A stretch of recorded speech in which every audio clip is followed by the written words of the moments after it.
Thinking Aloud. Conversations on the leading edge of knowledge and discovery with psychologist Jeffrey Mishlove.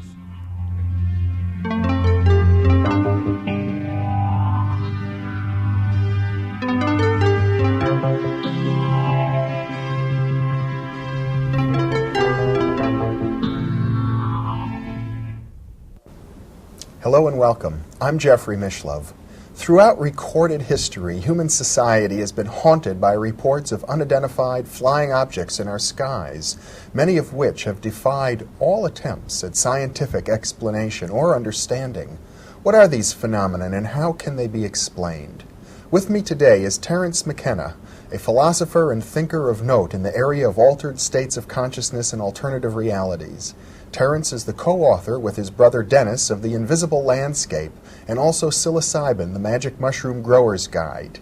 He is a founding member of Botanical Dimensions, a non-profit organization devoted to preserving and studying psychoactive plants used by native cultures throughout the world, and he is also the developer of a computer software package called TimeWave Zero, designed to augment interpretation of the ancient Chinese Book of Prophecy, the I Ching. Welcome, Terence. It's a pleasure to be here with you. It's a pleasure to have you here with me also.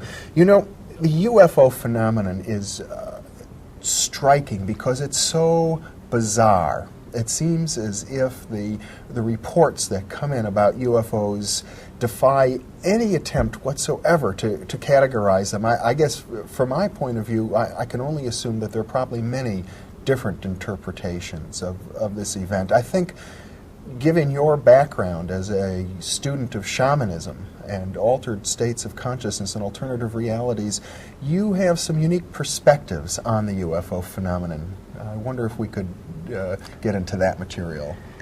Yes, well, the ordinary approach to the UFOs has been to view them as visitors or intruders from a nearby star system that have come in metal ships for reasons of trade or scientific investigation or military conquest. Or missionary activity. Or missionary activity to the vicinity of our planet. And this was a myth that sprang up concomitant with the modern wave of sightings that began shortly after World War II. As time has passed and the number of sightings have gone from hundreds to thousands to hundreds of thousands of instances, as the myth has fleshed itself out with sub-themes, the theme of abduction, the theme of telepathic contact, it's become much more difficult to fit all the known facts into the simple model of spacefaring visitors from another world. So what we are left with then are a number of more exotic competing theories in the so-called postmodern phase of thinking about the UFO. Probably the best known of these alternative explanations was the one pioneered by the Swiss psychologist Carl Jung, who in 1953 wrote a book called Flying Saucers, a Modern Myth of Things Seen in the Sky.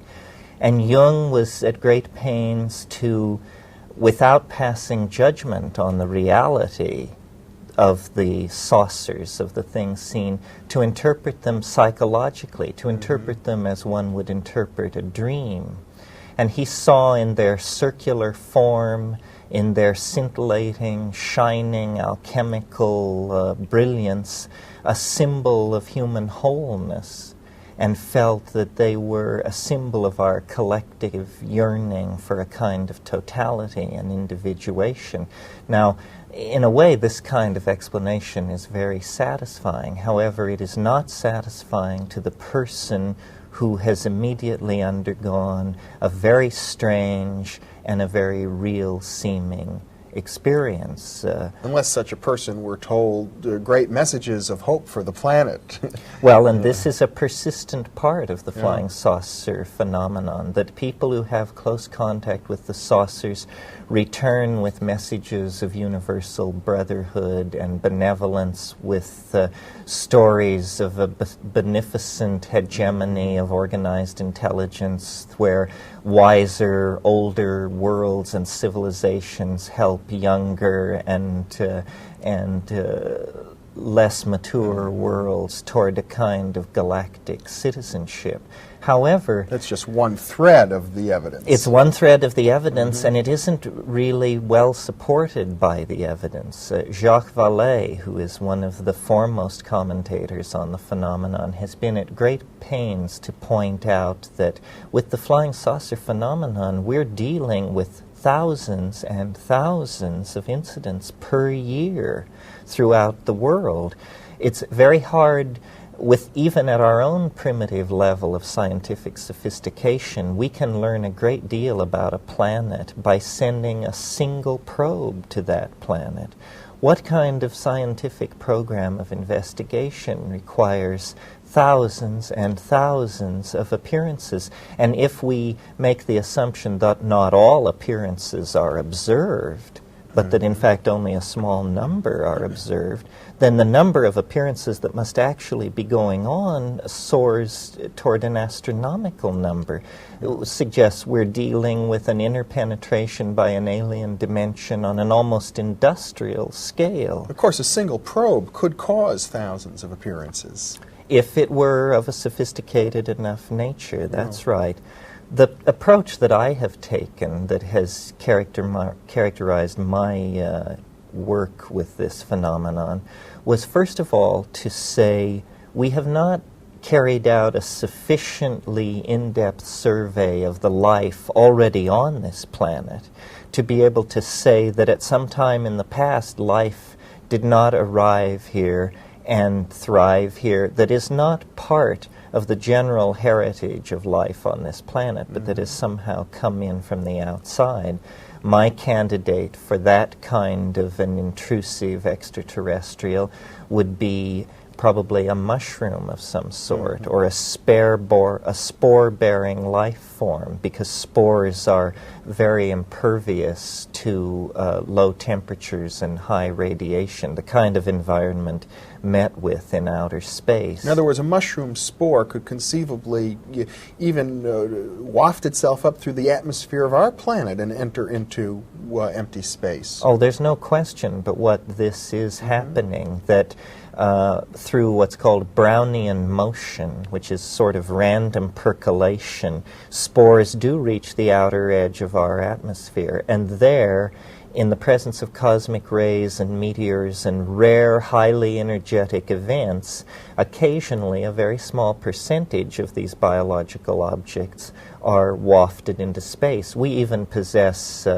meteorites that are believed to be pieces of the Martian surface thrown out by impacts on the Martian surface of asteroidal material. In fact, I think part of the grappling with the UFO mystery is going to lead to the conclusion that space is not an impermeable and insurmountable barrier to biology, that in fact planets are islands, and life does occasionally wash in from distant places, and if conditions are correct, can take hold. However, let me say, in the UFO phenomenon, we are dealing, or we presuppose that we are dealing, not simply with the phenomenon of extraterrestrial biology, but with the phenomenon of extraterrestrial intelligence. And this is a hackle-raising notion. We're dealing with more than mushroom spores. We're dealing with more than mushroom spores, at least as ordinarily conceived. And I think the thing that has been overlooked in almost all discussions of extraterrestrial contact is how strange the extraterrestrial is likely to be. It isn't going to be a friendly elfin little feller with a beating heart of gold. It isn't even going to be some of the more extravagantly grotesque creations out of Hollywood. conditions and time spans in the universe are long enough and varied enough that I would bet that the real task with extraterrestrial intelligence will be to recognize it, you see. We have no conception of how species-bound our images of life and biology are. This is a place where we have never been asked to confront to what degree the monkey within us has channeled our expectations and perceptions. Well, it is the case that on this planet, virtually all known life forms are based on the same DNA molecule. Well, except that have all life forms been examined to see to what degree they deviate percentage-wise from, let's say, a standard DNA molecule? The answer is no. The sequencing of DNA is a very expensive process and is only carried out on laboratory organisms with an extensive history of involvement in medical research, like E. coli or the ordinary laboratory rat. No, there's a great deal we don't know about life on Earth. We don't know when the fungi entered into the evolutionary chain.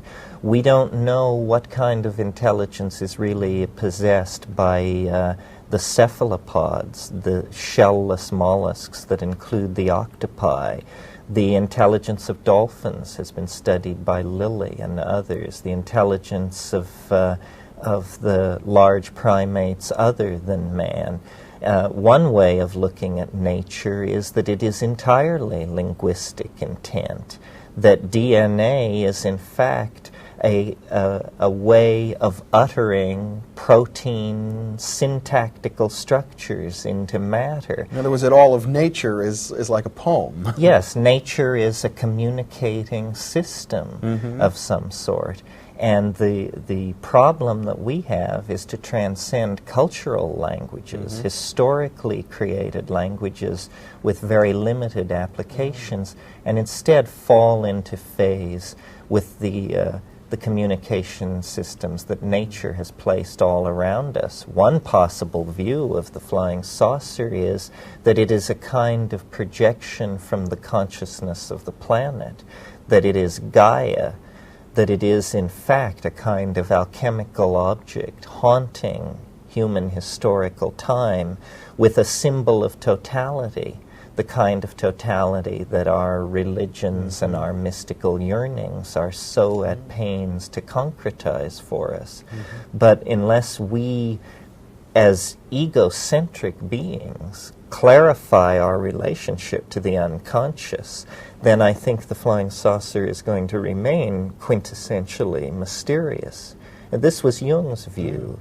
One of the things that Jung pointed out in this book is that we must pay attention to the research which Dr. J.B. Rhine was doing at that time at Duke University in ESP and psychokinesis, and that even if UFOs had a physical reality, could be photographed or could be weighed and measured, that they still might in some manner be projections of the human mind. Oh yes, this is an important point to make, which the flying saucer people are forever misunderstanding, and that is saying that the flying saucer is a psychic object does not mean that it is not a physical object. Jung in Mysterium Conjunctionis is at great pains to say that the realm of the psychic and the realm of the physical meet in a strange kind of never-never land that we have yet to create the intellectual tools to explore. This is where the mystery of synchronicity is going to come to rest, the mystery of all kinds of paranormal activity on the part of human beings, and the mystery of the flying saucer. It's interesting, you see, that if you take the broad world of the so-called mysteries, parapsychological, shamanic, extraterrestrial, so forth, and hypothesize another spatial dimension, one more spatial dimension, then suddenly all these mysteries become trivial. They are easily done. Locked boxes are opened, future events are discerned, lost objects are found. This sort of thing becomes quite the ordinary run of things if we hypothesize dimensions hidden from ordinary experience. And of course there's serious work at this point in the field of unified field theory in physics to postulate other dimensions of space than we normally think of. That's right. The current physical models of the universe require 11 dimensions, 11 integrated variables to describe, and that's physical models of the universe. If we then turn our attention to mind and realize that having no definition of what mind is, why then is there any mystery in the fact that we have no definition of what the UFO is? The mind is present at hand in every conscious moment. It has been our constant companion for 50,000 years, and we haven't a clue as to what it is. So, therefore, a manifestation of the other, the superego, or the extraterrestrial other, like the UFO, it is not surprising that it is a mystery. I always hark back to the words of J.B.S. Haldane, the great British enzymologist, who said, reality is not only stranger than we suppose, it may be stranger than we can suppose. Well, that suggests to me that if we look at some of the most bizarre, most anomalous cases that we have, such as UFOs, and we begin to ask ourselves, not so much what are they, because that's a mystery, but what is their function? How are they affecting us? That's like holding up a mirror to ourselves, and it tells us a great deal about the basic mystery of our mind and our reality. Yes, this is the so-called postmodern approach to ask the question, not what is the UFO, but what is it doing to us? And Jacques Vallée pioneered this approach, and the answer is fascinating. What the UFOs are doing to us, to global society, is they are eroding faith in science by casting directly in the path of science a kind of gauntlet, a challenge.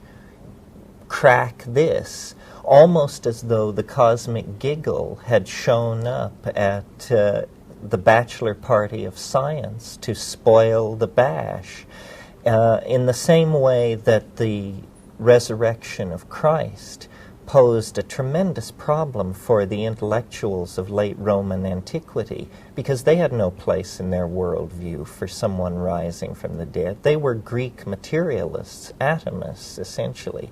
In that same way, the UFO challenges the assumptions of science. And I think in that way, in that sense, Jung was really on to something when he saw it as coming from the unconscious.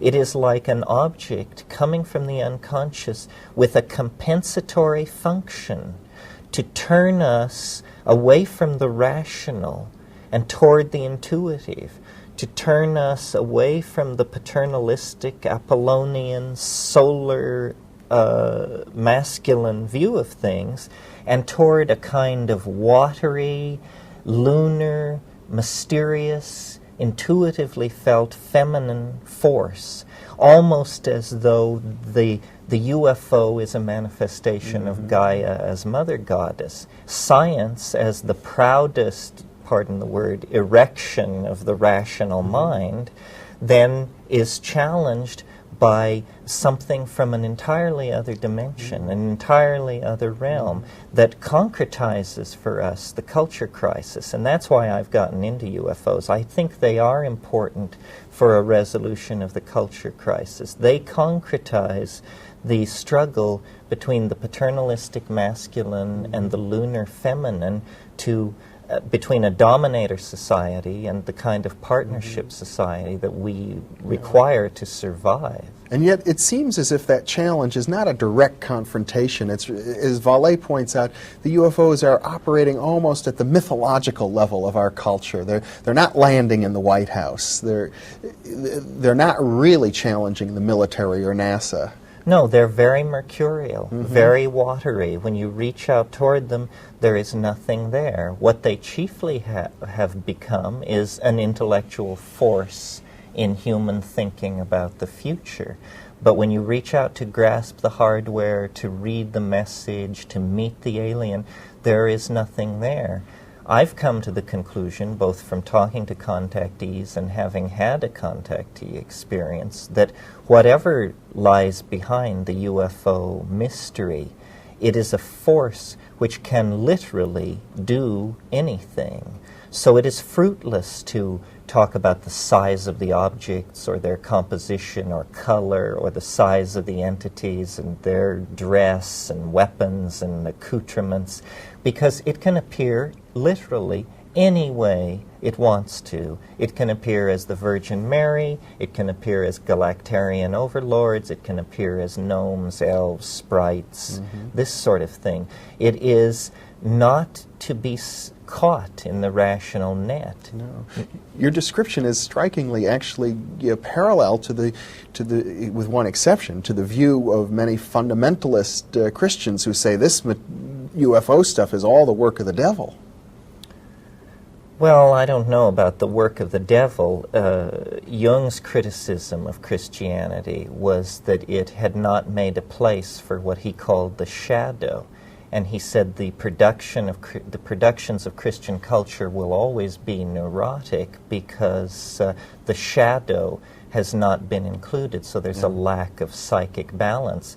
Perhaps the UFO carries compensatory psychic energy from the realm of the shadow. Some people are very frightened of it. Some people see it as an almost millenarian salvational hope, the savior of mankind.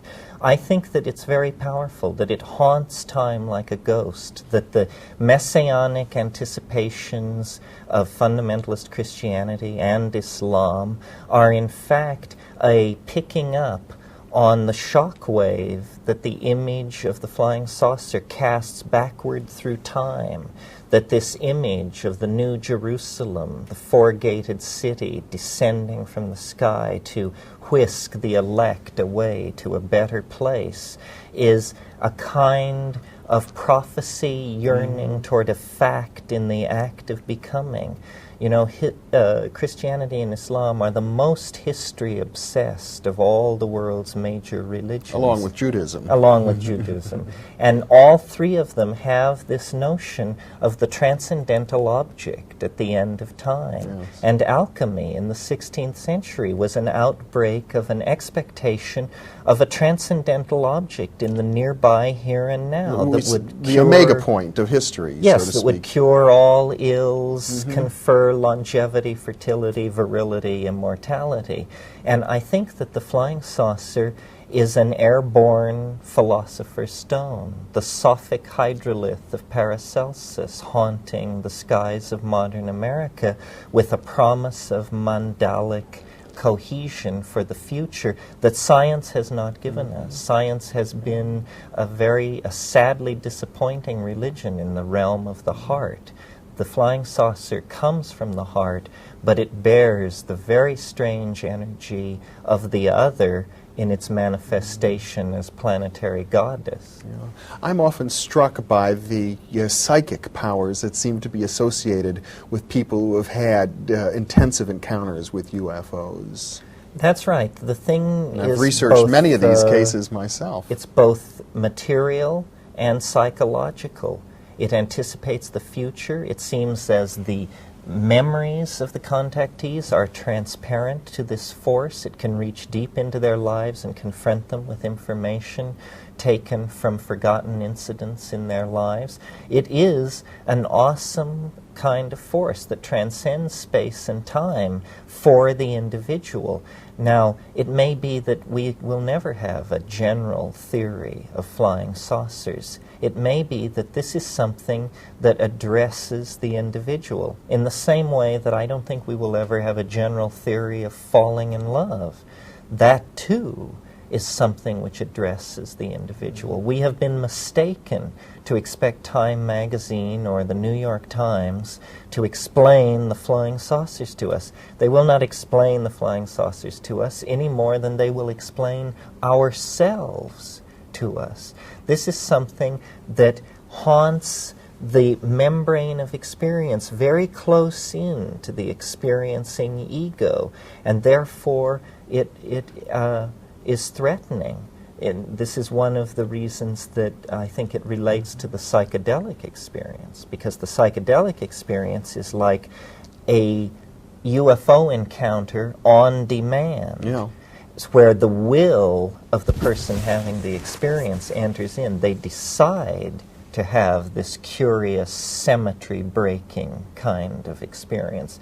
What I have tried to say to the UFO community is that we will not really have a deep understanding of what the contact experience is until we include data from the psychedelic experience as a legitimate data to be included when looking at the problem. Yeah. Well, you have talked earlier about our need to make an extensive survey of all of the biological manifestations on our planet. It almost seems that in order to really get a handle on UFO phenomenon, we'd need to make a comparable survey of all of the psychological manifestations of which we are aware. And it seems to me that at some level, you would agree with me that the UFO phenomenon is one of our psychological manifestations. Yes, I agree. We've got about 2 minutes left, so I wonder if we can sort of summarize your view in that regard. Yes, I think that the UFO phenomenon is a modern manifestation of a phenomenon which has been with us for thousands of years. That is the partial penetration of our own cultural space by others. Pixies, elves, fairies, sprites, demons, whatever you wish to call them. Angels. Angels. Mm-hmm. In the past, we had a professional class for dealing with these go-betweens. We called the professional class shamans, and they mitigated these comings and goings and had a lore and a mythology about them.